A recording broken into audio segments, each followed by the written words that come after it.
Shalom, selamat pagi Bapak Ibu Saudara yang terkasih dalam nama Tuhan Yesus Kristus.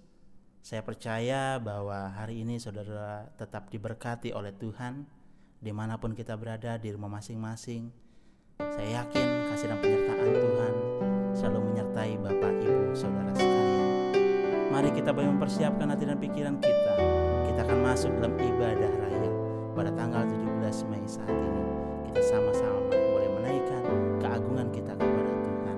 Maka jiwaku pun memuji-Mu bila kulihat bintang gemerlapan.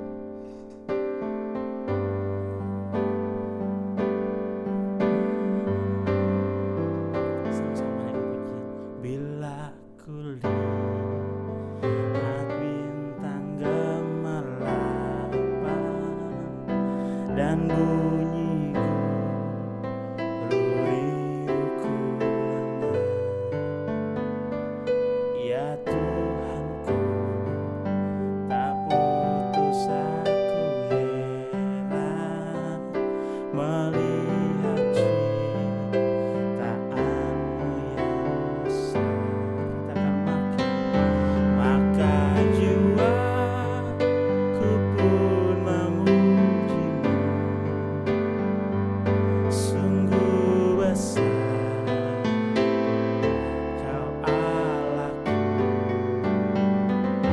Maka jiwaku pun memuji-Mu,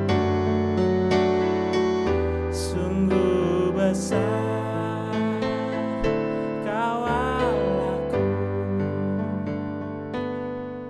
Ya Tuhanku, apabila ku renung, ya Tuhanku, apabila ku renungkan pemberian-Mu dalam penebus, ku tertegun bagiku dicurahkan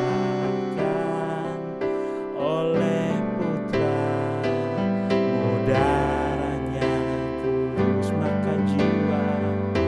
Maka jiwaku pun memuji-Mu, sungguh besar Kau Allahku. Maka jiwaku pun memuji-Mu, sungguh besar Kau Allahku. Sungguh besar Kau, sungguh besar Kau Allahku. Sungguh besar, sungguh besar Kau Allahku. Mari kita berdoa masuk dalam ibadah. Bapa yang mulia, Bapa yang agung, kami bersyukur untuk setiap hal yang Tuhan hadirkan dalam kehidupan kami. Untuk segala sesuatu yang Tuhan berikan kepada kami adalah baik adanya sesuai dengan waktu Tuhan. Dan pada saat ini kami mau terus masuk dalam ibadah kami, boleh memuliakan Tuhan melalui mulut, lidah, hati dan pikiran kami, dan mendengarkan firman Tuhan yang akan disampaikan oleh hamba-Mu. Di dalam nama Tuhan Yesus Kristus kami berdoa dan bersyukur, mengawali ibadah raya kami dari awal, pertengahan hingga pada akhirnya. Haleluya, amin. Mari Bapak Ibu Saudara sekalian yang terkasih, datang ke hadirat Tuhan dengan hati yang penuh sukacita. Berikan senyuman kepada anak-anaknya, kepada suaminya, kepada lingkungan yang mungkin ikut ibadah saat ini bersama-sama Bapak Ibu Saudara sekalian.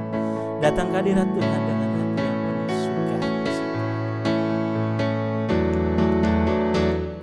Datang ke hadirat Tuhan dengan hati yang penuh sukacita.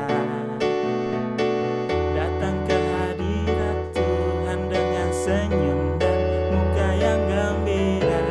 Tanggalkan beban dan kesedihan yang ada di dalam hatimu.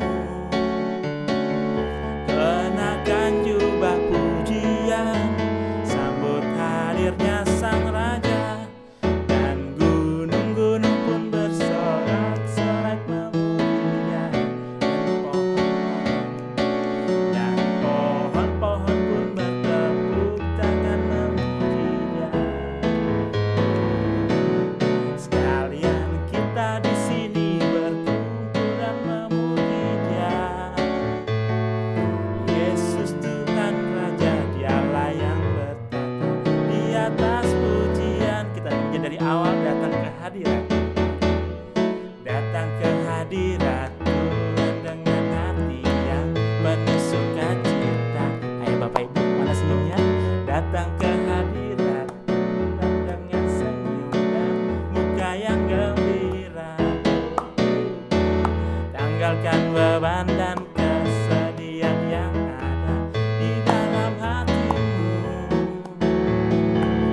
Kenakan jubah pujian, sambut hadirnya Sang Raja, dan gunung-gunung pun bersorak-sorai memuji Dia. Dan pohon-pohon pun bertepuk tangan memuji Dia. Sekalian kita di sini berkumpul dan memuji Dia. Yesus Tuhan Raja, Dialah yang bertata di atas pujian. Yesus Tuhan Raja, Yesus Tuhan Raja, Dialah yang bertata di atas pujian. Sekali lagi katakan Yesus, Yesus Tuhan Raja, Dialah yang bertata di atas pujian. Kita akan masuk dalam persembahan kita. Mari persiapkan persembahan. Bapak Ibu Saudara sekalian, boleh mengumpulkan kepada saudara yang ada di rumah. Dan sebelumnya mari kita berdoa untuk persembahan kita. Tuhan Yesus, kami menyerahkan untuk persembahan yang kami berikan dalam bentuk materi saat ini. Tuhan memberkati setiap tangan-tangan, setiap pribadi maupun juga keluarga yang boleh dengan sukacita mempersiapkannya dengan baik. Dan kami serahkan untuk setiap majelis anak-anak Tuhan yang dipercayakan untuk mengelolanya. Biarlah Tuhan berkati mereka, berikan hikmat dan kebijaksanaan untuk mengatur segala sesuatu yang dipercayakannya dengan baik. Di dalam nama Tuhan Yesus Kristus kami berdoa dan menyerahkan persembahan kami. Haleluya, amin. Tiap langkahku diatur oleh Tuhan. Kehidupan kita waktu demi waktu diatur oleh Tuhan, dan adalah baik adanya yang Tuhan berikan dalam kehidupan kita. Renungkan pujian kita. Tiap langkahku diatur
memberkati persembahan Bapak Ibu Saudara sekalian. Firman Tuhan akan disampaikan yang sudah tadi saya katakan, Pak Markus akan menyampaikan, dan biarlah kita boleh mencari kedamaian di dalam Tuhan saja, dan kita boleh mengangkat pujian kita, kala ku cari damai.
tak satu pun dapat menghiburku, tak seorang pun dapat menolongku.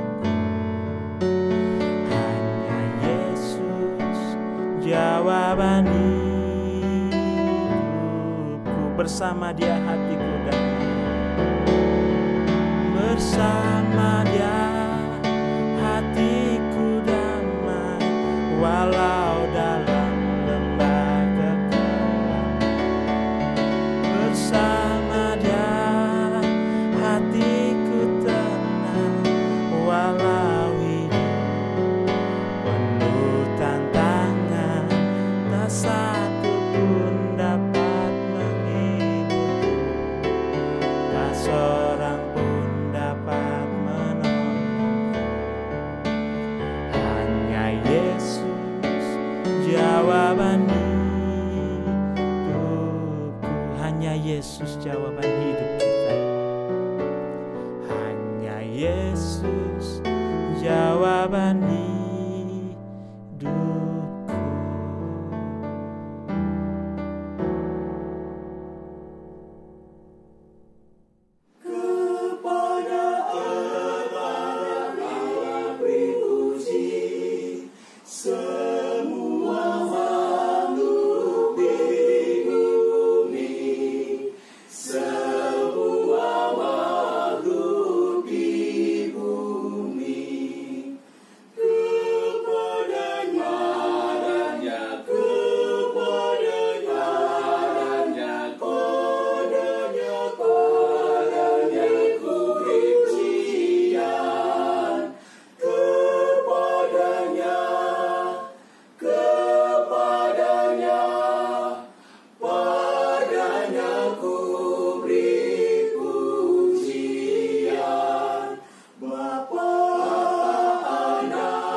Shalom Bapak Ibu sekalian, apa kabar?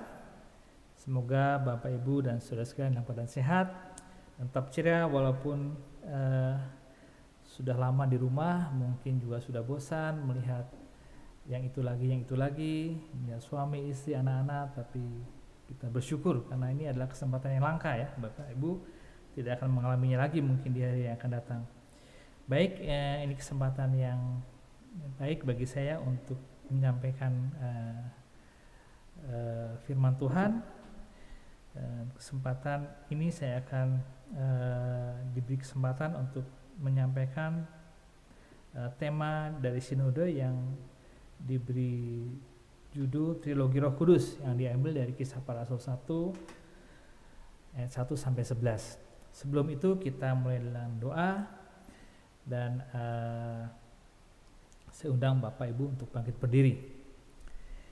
Mari kita satu dalam doa. Tuhan Allah yang bertahta dalam kerajaan surga, Allah yang mengasihi kami, bersyukur Tuhan kalau pada minggu pagi ini Tuhan kami anak-anak-Mu boleh bersama-sama beribadah Tuhan, walaupun kami berada di tempat yang berbeda, berjauhan, tapi yang percaya kami dipersatukan dengan Roh Kudus yang memimpin setiap ibadah di tempat kami masing-masing.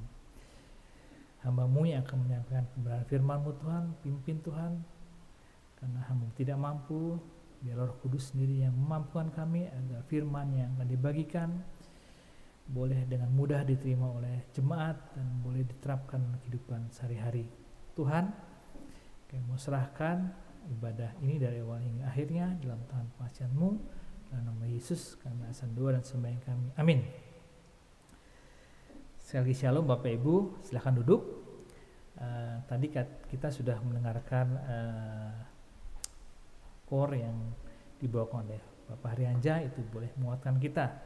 Terima kasih untuk kesaksiannya. Baik, judulnya tadi saya katakan Trilogi Roh Kudus. Ini judul yang baru bagi saya. Saya coba cari di internet juga trilogi yang muncul, trilogi pembangunan atau bahkan trilogi Star Wars gitu ya, nggak ketemu juga istilah trilogi. Saya baca maksudnya adalah 3 kesatuan cerita yang saling berangkai begitu. Tapi baik, kita akan mulai. Saya akan membacakan, mungkin saya tidak akan berikan sampai selesai. Saya akan membacakan beberapa ayat, kemudian saya coba menerangkannya. Kita mulai dari ayat pertama dan kedua ya. Roh Kudus dijanjikan. Ayat pertama, hai Theophilus, dalam bukuku yang pertama aku menulis tentang segala sesuatu yang dikerjakan dan diajarkan Yesus. Ayat 2, sampai pada hari ia terangkat. Sebelum itu ia telah memberi perintahnya oleh Roh Kudus kepada rasul-rasul yang dipilihnya. Jadi surat ini ditujukan pada Theophilus. Theophilus mungkin seorang yang jabatannya tinggi, karena di Lukas dikatakan Theophilus yang mulia. Jadi luar biasa tuh, Dr. Lukas ini menulis surat yang sampai saat ini bisa kita baca dan menjadi kesaksian bagi kita. Saya coba melihat di sini mengenai Roh Kudus. Jadi dikatakan sebelum itu ia telah memberi perintahnya kepada Roh Kudus kepada rasul-rasul yang dipilihnya. Jadi di sini ada Roh Kudus dalam diri Yesus ya. Dan kita tahu bahwa kita ingat ketika Yesus dibaptis di Sungai Yordan, ketika itu pula Roh Kudus turun ke atasnya dalam bentuk burung merpati ya. Di Lukas 3 ayat 22-23 dikatakanlah turunlah Roh Kudus dalam rupa burung merpati, dan seterusnya ada suara dari surga dikatakan, engkaulah anakku yang kukasihi, kepadamulah aku berkenan. Dan mulai satulah pelayanan Yesus dicatat ya, mulai dari setelah itu dia berpuasa 40 hari 40 malam di gurun, kemudian dicobai iblis, kemudian dia memilih murid-murid, mengadakan banyak mujizat dan pelayanan selama 3 tahun. Itu semua disertai oleh Roh Kudus. Ada Roh Kudus dalam diri Yesus sampai akhirnya dia disalibkan dan mati dan bangkit. Ya, setelah bangkit pun Roh Kudus masih menyertai Yesus sampai dia kembali ke surga dan Roh Kudus tinggalkan bagi kita. Selanjutnya kita sebelum itu mengenai Roh Kudus. Roh Kudus ini adalah oknum Tritunggal, Allah Bapa, Allah Anak, dan Roh. Dan Allah Roh sudah ada sejak zaman dahulu, sejak dunia diciptakan. Dikatakan di Kejadian 1 ayat 2, Roh Allah melayang-layang di atas permukaan air. Ya, jadi sudah ada. Demikian juga di zaman Perjanjian Lama, pada zaman raja-raja, nabi-nabi, Roh Allah dikatakan hinggap atau menguasai begitu, menguasai Saul, menguasai Daud, Musa, dan dengan kuasanya itu, dengan Roh Kudus menguasai, mereka bisa menang dalam berperang. Tapi tidak hanya itu saja, ketika Perjanjian Lama, Roh Kudus jugalah yang menubuatkan Kristus. Jadi fungsinya juga menubuatkan kedatangan Kristus, karya penyampaian Kristus melalui nabi-nabi dan raja-raja pada zaman Perjanjian Lama. Tapi tidak semua. Jadi tidak semua orang dihinggapi Roh Kudus, hanya orang-orang tertentu saja, hanya nabi-nabi, raja-raja, dan orang tertentu yang dihinggapi atau dikuasai, dipenuhi oleh Roh Kudus. Kita lanjutkan ke pasal 3, Bapak Ibu. Saya bacakan ayat 3, maaf. Pasal 1 ayat 3. Kata mereka, ia menunjukkan dirinya setelah penderitaannya selesai, dan dengan banyak tanda yang membuktikan bahwa ia hidup, sebab selama 40 hari Ia berulang-ulang menampakkan diri dan berbicara kepada mereka tentang kerajaan Allah. Jadi sekali lagi, selama 40 hari ia berulang-ulang menampakkan diri dan berbicara kepada mereka tentang kerajaan Allah. Ini penting Bapak Ibu, sebab setelah Yesus bangkit, ada banyak berita hoax gitu ya, ada berita bohong yang memang sengaja disebarkan oleh mahkamah agama, para imam, yang menyebarkan berita bahwa mayat Yesus dicuri oleh murid-muridnya. Jadi bukan bangkit tapi dicuri. Mereka membayar pengawal-pengawal untuk menyebarkan kabar itu. Di lain pihak ada kabar dari murid-murid bahwa Yesus bangkit. Karena itulah Yesus berusaha menampakkan diri berulang-ulang agar masyarakat percaya, murid-murid terutama percaya bahwa Yesus memang bangkit. Ya, zaman itu tidak ada koran, tidak ada HP, sehingga untuk meyakinkan ya harus menampakkan dirinya begitu ya. Jadi itu tujuannya, menampakkan diri berulang-ulang. Dan berikutnya Yesus juga berbicara kepada mereka tentang kerajaan Allah. Saya percaya bahwa selama 3,5 tahun pelayanan Yesus, tentunya murid-murid sudah selalu diberitakan tentang kerajaan Allah, tentang nubuatan-nubuatan dan penggenapannya begitu ya. Tapi kembali lagi 40 hari sebelum Yesus naik ke surga, Tuhan Yesus kembali mengingatkan murid-muridnya tentang siapa dia, tentang kerajaan Allah, tentang keselamatannya. Ini penting karena setelah itu Tuhan punya rencana untuk memakai murid-murid untuk mengabarkan kesaksian mengenai karya keselamatan Yesus. Ini penting, sehingga itu murid-murid terus diajar selama 40 hari tentang kerajaan Allah gitu ya. Kita lanjut ke pasal 4, ke ayat 4 dan 5. Pasal 1 ayat 4.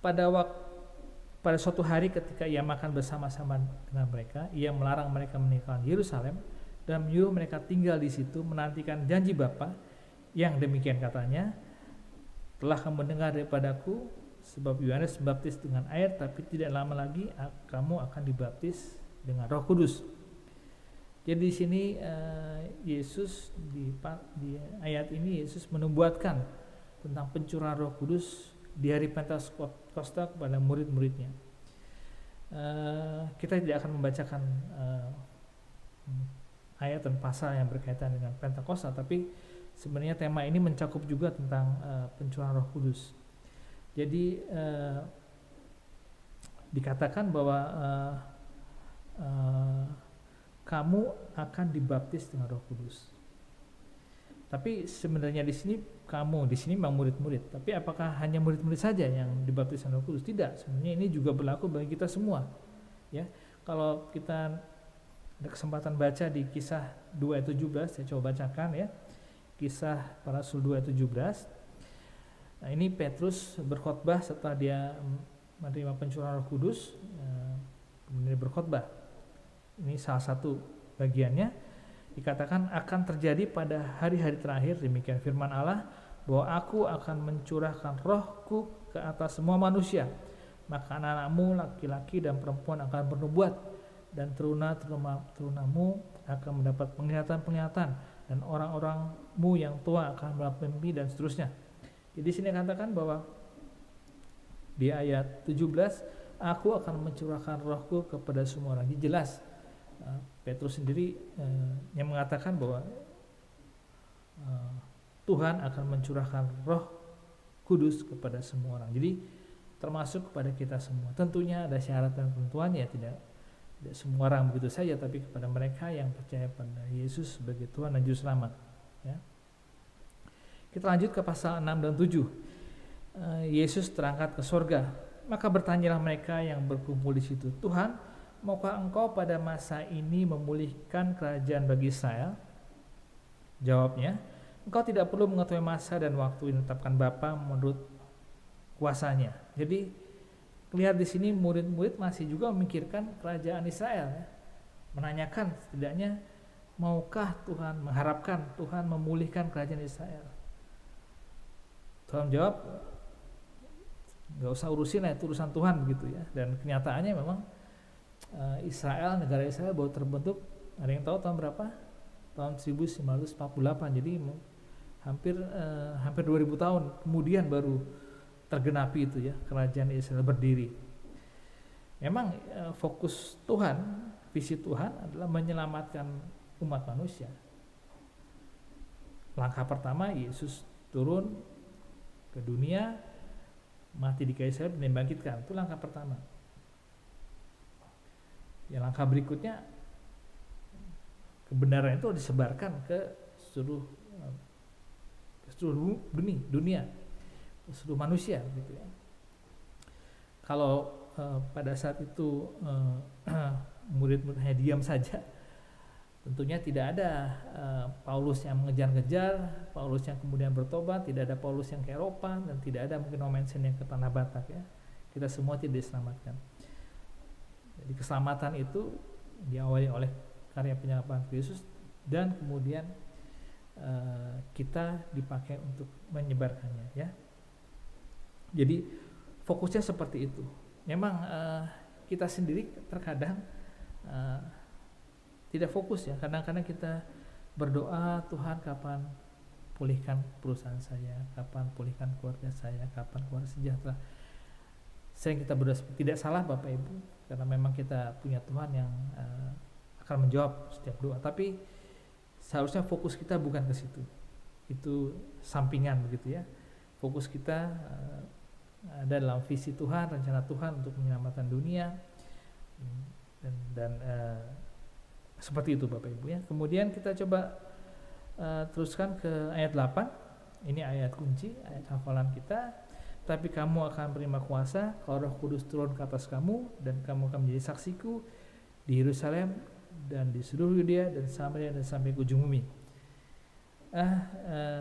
Ayat ini akan saya terangkan belakangan. Ini simpan dulu. Kita teruskan ke ayat 9 sampai 11, ayat yang terakhir. Ayat 9. Sesudah ia mengatakan demikian, terangkatlah ia disaksikan oleh mereka, dan awan-awan menutupinya dari pandangan mereka ketika mereka sedang menatap ke langit. Waktu ia naik itu, tiba-tiba berdirilah 2 orang berpakaian putih dekat mereka dan berkata kepada mereka, "Hai orang-orang Galilea, mengapa engkau berdiri melihat ke langit?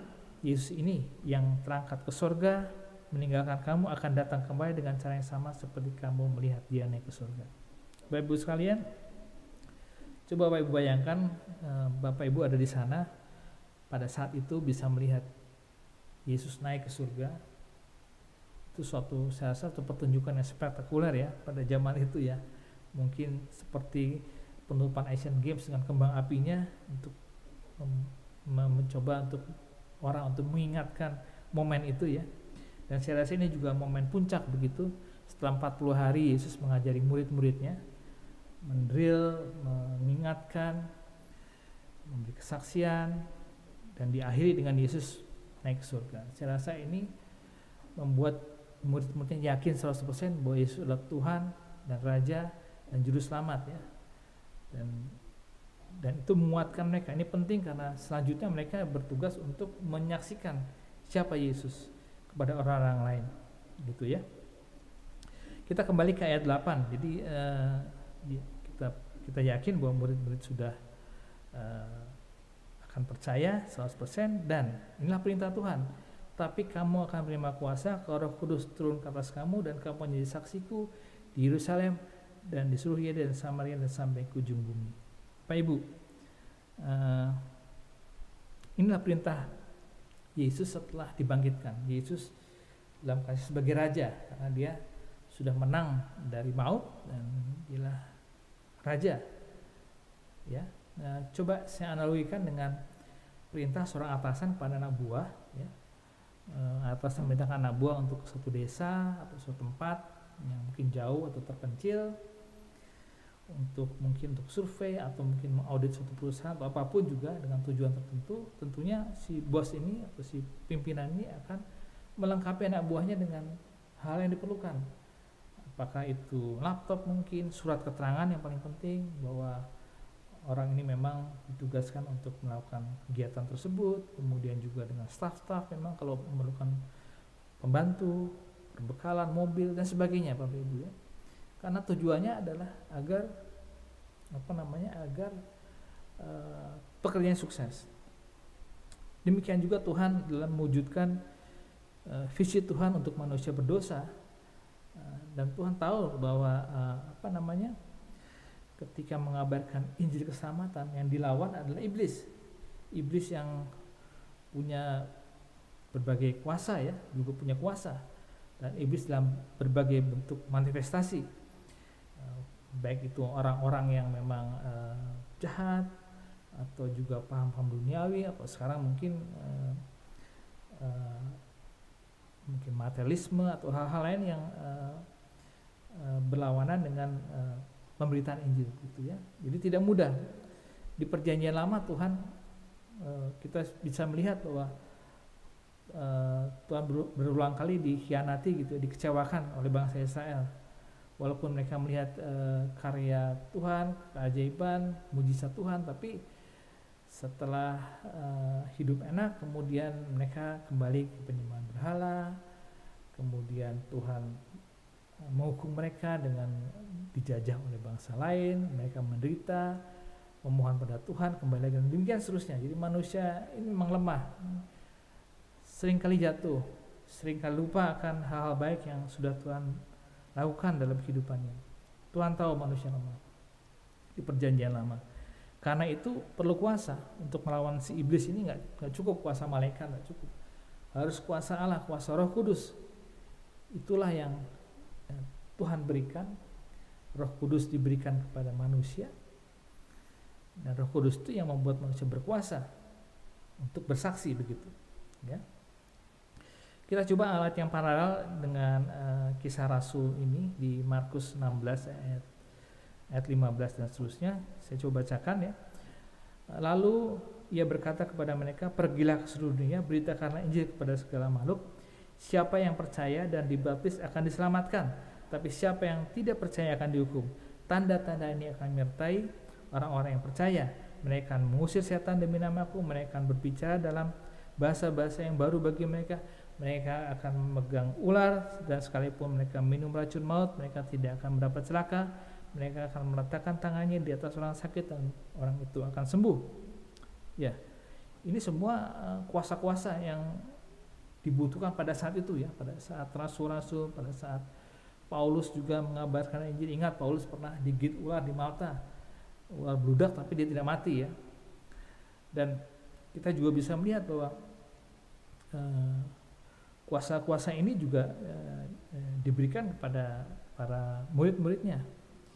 Kita bisa lihat bagaimana setelah pada saat pencurahan Roh Kudus, setiap murid-murid itu bisa berbahasa, berbagai bahasa, bahasa Arab, bahasa Yunani, semua bahasa ya. Mereka tiba-tiba bisa berbicara, sehingga mereka bisa langsung juga mengabarkan Injil ke seluruh penjuru dunia. Bayangkan kalau mereka tidak bisa berbahasa, mereka hanya bisa berbahasa Ibrani, ya mereka perlu 4 tahun untuk belajar bahasa Arab, mungkin bahasa India, bahasa Itali mungkin ya, atau bahasa apapun ya. Perlu waktu, kehilangan waktu. Padahal pada saat itu orang-orang Kristen dikejar-kejar oleh Paulus dan kelompoknya ya, untuk dibunuh, dipenjarakan begitu. Tapi Tuhan memang sudah merencanakan semuanya. Mereka langsung bisa berbahasa, misalnya langsung bisa menyebar ke seluruh bumi. Dan kita coba lihat Petrus juga. Petrus langsung bisa berkhotbah ketika sesaat setelah menerima Roh Kudus. Orang-orang banyak menuduh mereka mabuk, tapi Petrus membela dan berkhotbah dengan panjang lebar. Kemudian kalau kita lihat di pasal 3, kemudian Petrus menyembuhkan orang lumpuh ya. Dan karena orang lumpuh menyertai dia, kemudian Petrus mendapat kesempatan berkhotbah di depan khalayak, dan akibatnya ditangkap. Di pasal 4 dia dipenjara, kemudian diadili, diminta untuk tidak mengabarkan, tapi Petrus menolak ya, dengan berani dia menolak. Mahkamah Agama yang memerintahkannya, terserah mau diapain, dan akhirnya juga dibebaskan. Ini semua kuasa Roh Kudus. Ya, bayangkan Petrus yang tidak punya latar belakang teologi tapi langsung berani untuk memberitakan kesaksian mengenai Yesus, mengenai kebangkitan Yesus, mengenai karya penyelamatannya. Ya, dan kita lihat juga dikatakan di tadi Kisah 1 ayat 8, kamu akan disaksiku di Yerusalem dan di Suriah dan sampai ke ujung bumi. Jadi ini visi Tuhan untuk memberitakan kesaksian akan keselamatan ke seluruh dunia, ya, ke seluruh golongan, ke seluruh masyarakat di segala tempat dan waktu. Bapak Ibu yang kasih, kalau kita boleh lihat bahwa simpulkan bahwa Roh Kudus itulah yang memampukan Petrus mengerti, mampu menghubungkan nubuatan perjanjian lama dengan pengendapannya di perjanjian baru, karena khotbah-khotbah Petrus itu menghubungkan itu, ya, apa yang di perjanjian lama, apa yang sudah digenapi perjanjian baru, kemudian memampukan Petrus memimpin, kemudian juga memampukan murid-murid berbahasa asing. Kemudian juga kalau kita baca di Kisah Rasul seterusnya, karakter murid-muridnya juga berubah, cara hidup mereka berubah. Mereka saling mendukung satu dengan lainnya, mereka menjual harta mereka, memberikannya untuk pelayanan, begitu ya. Seperti itu Bapak Ibu, ya. Itu kuasa Roh Kudus dalam diri murid-murid. Kalau kita coba rangkum apa yang kita pelajari hari ini, yang pertama, ya, bahwa Roh Kudus menyertai Yesus dalam pelayanannya, ya, dalam pelayanan di dunia selama 3 tahun sebelum dia mati dan dibangkitkan. Roh Kudus menyertai Yesus. Inilah Roh, kalau dalam tema atau ringkasan yang diberikan pada saya, ini disebut Roh Sang Mesias, gitu. Ini trilogi pertama. Kemudian setelah kebangkitan, setelah kematian dan kebangkitannya, Yesus adalah raja. Dia sudah mengalahkan kuasa maut dan dia melintas sebagai raja atas gereja, ya. Dan Roh Kudus kemudian yang menyertai, ditinggalkan di dunia dan menyertai manusia untuk kita dapat bersaksi, gitu ya. Jadi Roh Kudus yang tinggal dalam semua umat manusia yang percaya, yang dibaptis oleh Roh Kudus, ya. Kita dibaptis oleh Roh Kudus artinya dipersatukan dalam penderitaan, kematian, kebangkitan, dan kemuliaan Tuhan. Kita menjadi warga kerajaan Allah, ya. Kita menjadi satu tubuh dalam tubuh Kristus, di mana Yesus adalah kepala gereja. Jadi di sini adalah Roh Kudus, dikatakan Roh Kudus umat Sang Mesias, ini istilah saja, tapi intinya seperti itu, bahwa Roh Kudus ini ada bersama-sama dengan kita orang percaya, ya. Kemudian Roh Kudus itu juga memampukan kita bersaksi, Bapak Ibu, menyaksikan siapa Kristus. Tanpa Roh Kudus kita mungkin tidak mampu untuk memberi kesaksian siapa Yesus, Tuhan dan Juru Selamat. Ini juga yang juga disaksikan di zaman perjanjian lama, bahwa mulai nubuatan-nubuatan bahwa Yesus akan datang. Ini adalah roh kesaksian, ya. Roh Kudus, roh kesaksian Sang Mesias dikatakan, disilahkan seperti ini, trilogi ketiga. Jadi ada 3 hal, bahwa pertama bahwa Roh Kudus adalah roh Yesus, ya. Kemudian yang kedua, Roh Kudus menyertai umat kita, umat manusia. Kemudian ketiga, Roh Kudus yang memberi kesaksian, memampukan kita bersaksi tentang Yesus. Jadi kita harus sadar, Bapak Ibu, bahwa kita mampu bersaksi itu karena Roh Kudus. Dan tentunya kita terus memohon agar Roh Kudus yang memenuhi kehidupan kita, hidup kita dipenuhi Roh Kudus, sehingga kita dapat melaksanakan amanat agung Kristus, yaitu menyaksikan, memberitakan kabar baik pada semua makhluk gitu. Ya, Bapak Ibu, hal praktis yang bisa kita lakukan adalah dalam kehidupan kita sehari-hari, ya kita coba lebih mengenal akan Roh Kudus, seperti anak saya mengenal ayah saya sebagai ayah. Tentunya setiap anak berbeda. Yang satu melihat saya sebagai orang disiplin, selalu memerintah, selalu mengingatkan. Kepada anak yang satu mungkin berbeda. Dia melihat saya sebagai orang yang sering memuji, sering bercanda mungkin, karena memang setiap orang berbeda-beda, punya pribadi yang berbeda. Kepada anak saya yang tidak disiplin, saya harus lebih tegas begitu, lebih mendisiplinkan dia dengan tujuan itu. Kepada anak yang memang sudah rajin, cukup memberi pujian. Demikian juga dengan Roh Kudus bekerja di setiap kita berbeda-beda, ya, di setiap pribadi kita berbeda-beda. Kita harus mengenalinya.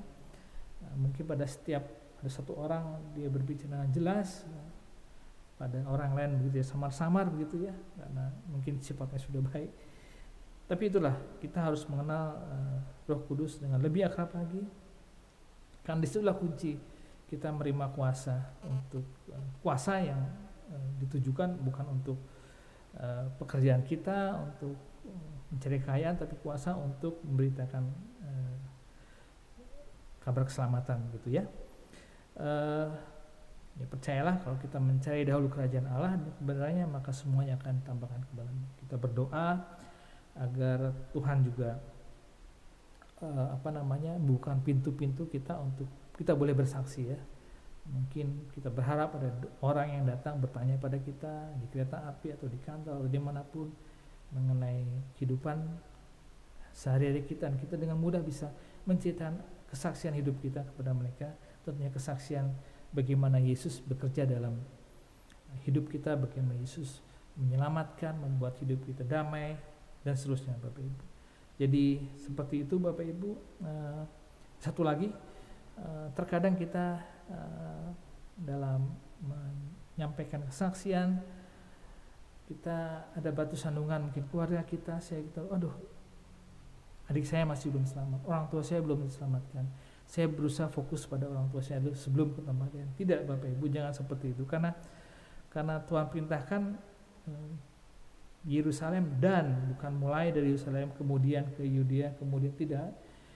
Tuhan perintahkan di Yerusalem dan Samaria dan Yudea dan seluruh bumi. Jadi langsung gitu ya. Kepada siapa kita bersaksi, ya cobalah itu, walaupun mungkin orang tua kita belum diselamatkan, adik kita belum diselamatkan, mungkin istri kita atau suami kita belum diselamatkan, tapi usahakanlah untuk memberitakan kabar keselamatan kepada semua orang. Demikian firman Tuhan yang bisa saya sampaikan, semoga mudah dimengerti, dan jika ada yang mungkin tidak jelas atau ada yang mungkin tidak berkenan, bisa menghubungi Bapak Gembala kita, Bapak Harianja, yang akan mungkin menjelaskan dengan lebih baik. Bapak Ibu, kita akan akhiri kebaktian minggu ini dengan doa. Mari kita berdoa. Tuhan Allah yang bertata di surga, Allah yang mengasihi kami, bersyukur untuk firman yang boleh kami dengar, untuk kami terus mengandalkan Roh Kudus dalam kehidupan kami, karena Roh Kudus yang mampukan kami untuk bersaksi. Biarlah kami tetap fokus, hidup kami fokus pada visi-Mu Tuhan, untuk mengabarkan Injil keselamatan kepada seluruh makhluk di muka bumi. Tuhan, pakai kami, anak-anak-Mu Tuhan, kami yang tidak sempurna ini, kami percaya Roh Kudus yang akan menyempurnakan. Tuhan, kami juga berdoa untuk setiap jemaat-Mu, biarlah iman mereka boleh semakin teguh, mereka boleh terus rajin dalam mendalami firman-Mu, dalam saat teduh, dalam pembacaan firman Tuhan, terutama di masa-masa di mana kami mempunyai banyak waktu di rumah Tuhan, beserta keluarga, suami, istri, anak kami boleh terus memahami akan firman-Mu Tuhan. Berharap setelah PSBB ini berakhir Tuhan, iman kami semakin teguh, semakin kuat. Tuhan, kami berdoa untuk setiap keluarga Tuhan, untuk hubungan suami istri, orang tua, anak-anak, Kau berkati, khususnya untuk anak-anak kami yang belajar di rumah Tuhan, biarlah Kau berkati mereka satu persatu dalam mereka belajar, khususnya mereka yang dalam persiapan untuk ujian atau juga dalam persiapan untuk masuk ke jenjang yang lebih tinggi. Biarlah Kau sendiri yang memberkati mereka, menyertai mereka, Kau yang menunjukkan kemana mereka harus meneruskan pendidikan mereka Tuhan, SMA, SMP atau mana yang mereka harus tuju Tuhan. Biarlah Kau berkati mereka Tuhan. Kami percaya masa depan yang indah tersedia untuk setiap anak-anak kami yang mengandalkan Engkau dalam kehidupannya. Tuhan, kami juga berdoa untuk perekonomian jemaat-Mu Tuhan. Engkau tahu di masa ini ada banyak perusahaan tutup, ada banyak perusahaan mungkin bahkan bangkrut dan tidak mungkin berusaha walaupun setelah PSBB ini berakhir Tuhan. Kami berdoa untuk setiap jemaat-Mu yang mengalami PHK atau tidak mendapat pekerjaan, tidak bekerja Tuhan. Bila Kau beri hikmat pada setiap mereka untuk mereka boleh menentukan langkah selanjutnya Tuhan. Bila Engkau sendiri memimpin mereka dalam mereka memutus kemana yang mereka harus melamar atau usaha apa, pekerjaan apa yang mereka lakukan di selanjutnya Tuhan. Kau menyertai setiap mereka yang terdampak dalam pekerjaan itu. Tuhan, kami juga berdoa untuk kesehatan jemaat-Mu Tuhan. Kami berdoa untuk setiap jemaat-Mu yang sakit, untuk dalam masa penyembuhan. Biarlah Engkau berkati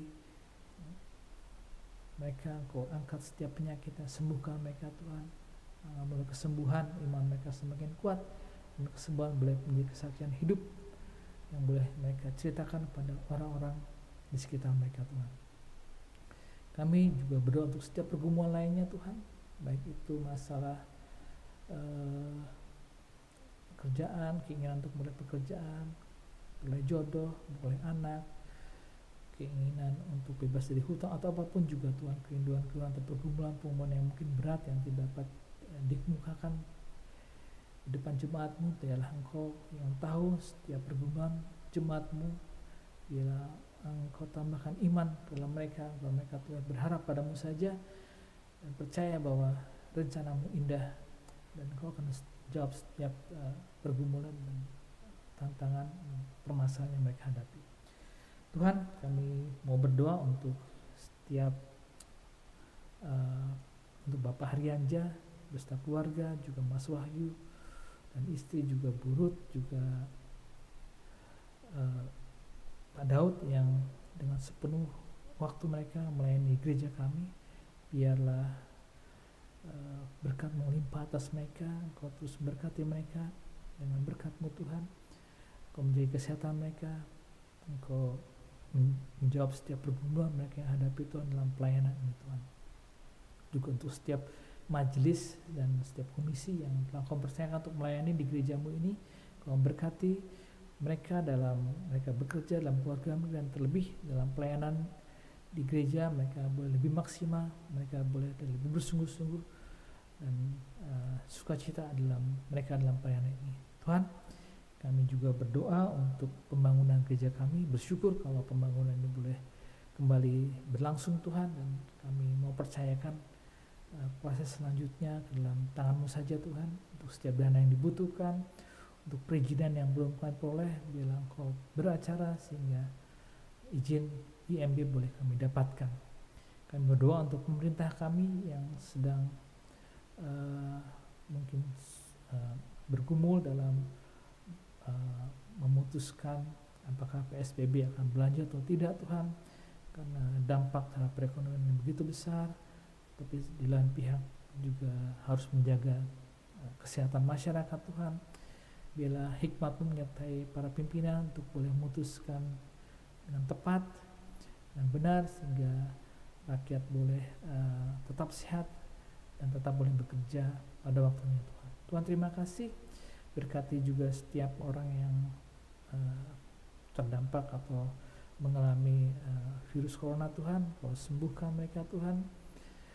Kau berkati juga setiap para medis, dokter, perawat yang bertugas dengan tidak mengenal lelah Tuhan dalam merawat pasien-pasien COVID ini Tuhan. Kau berkati mereka semua. Tuhan, terima kasih. Biarlah Kau menyempurnakan doa kami yang tidak sempurna ini, yang kami laskan dalam nama Tuhan Yesus yang telah mengajar kami berdoa. Bapa kami yang di surga, dikuduskanlah nama-Mu, datanglah kerajaan-Mu, jadilah kehendak-Mu di bumi seperti di surga. Berikanlah pada hari ini makan kami yang secukupnya, dan ampunilah kami akan kesalahan kami, seperti kami juga mengampuni orang yang bersalah pada kami, dan janganlah bawa kami dalam pencobaan, tapi lepaskanlah kami daripada yang jahat, karena Engkau yang punya kerajaan dan kuasa dan kemuliaan sampai selama-lamanya. Amin. Baik, terima kasih Bapak Ibu sekalian untuk perhatiannya, dan sebelum kita akhiri ada persembahan pujian yang akan disampaikan oleh Saudara Yosua. Silakan. Tuhan Yesus berkati.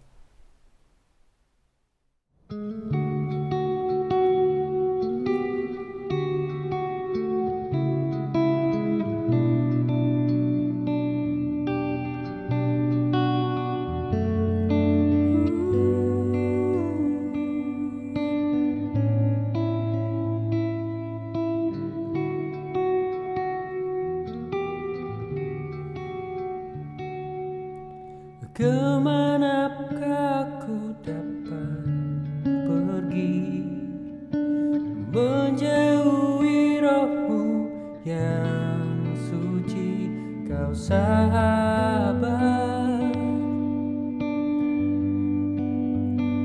dan Kau dekat.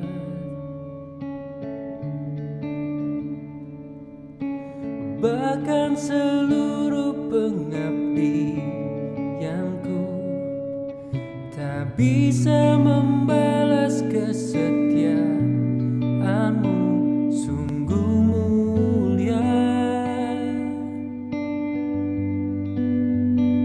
dan berharga.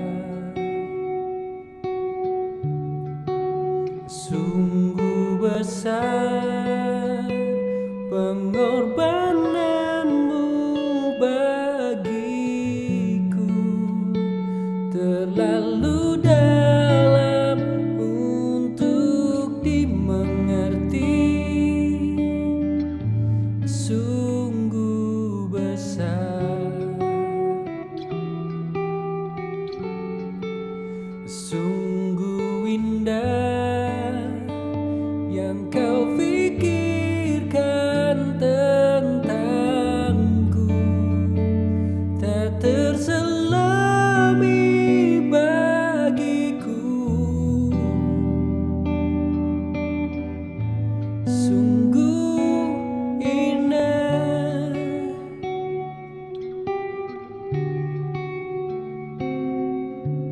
bahkan seluruh pengabdianku tak bisa membalas kesetiaan-Mu, sungguh mulia dan berharga.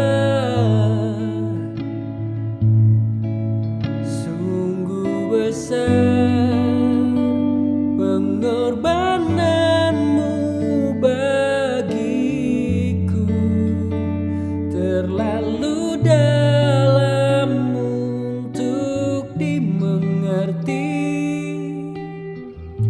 Sungguh besar, sungguh indah yang Kau pikirkan tentangku, tak terselami bagiku. Sungguh indah, sungguh besar pengorbanan-Mu bagiku, terlalu dalam untuk dimengerti.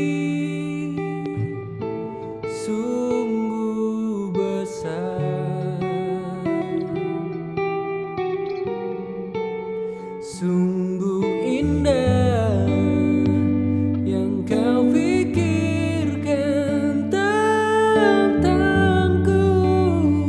tak terselami bagiku. Sungguh indah, sungguh indah. Sungguh indah, sungguh indah, sungguh indah.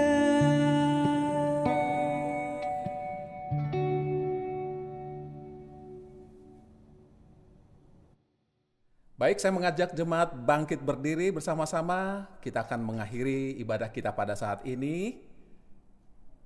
Baik, sebagai warga Mennonite, mari kita ucapkan bersama-sama komitmen pemuritan. Kami bersaksi bahwa tidak seorang pun dapat mengenal Kristus kecuali ia yang mengikutinya setiap hari dalam kehidupan. Baik, selanjutnya kita akan mengucapkan pengakuan iman rasuli. Aku percaya kepada Allah, Bapa yang Maha Kuasa, Khalik langit dan bumi, dan kepada Yesus Kristus anaknya yang tunggal Tuhan kita, yang dikandung daripada Roh Kudus, lahir dari anak darah Maria, yang menderita sengsara di bawah pemerintahan Pontius Pilatus, disalibkan, mati dan dikuburkan, turun ke dalam kerajaan maut.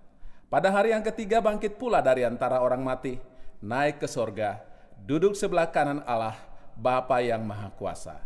Dan dari sana ia akan datang kembali untuk menghakimi orang yang hidup dan yang mati. Aku percaya kepada Roh Kudus, gereja yang kudus dan am, persekutuan orang kudus, pengampunan dosa, kebangkitan orang mati, dan hidup yang kekal. Amin. Akhirnya saudara sekalian, marilah kita pulang ke rumah kita masing-masing. Terimalah berkat Tuhan. Tuhan memberkati engkau dan melindungi engkau. Tuhan menyinari engkau dengan wajah-Nya dan memberi engkau kasih karunia. Tuhan menghadapkan wajah-Nya kepadamu dan memberi engkau damai sejahtera. Amin.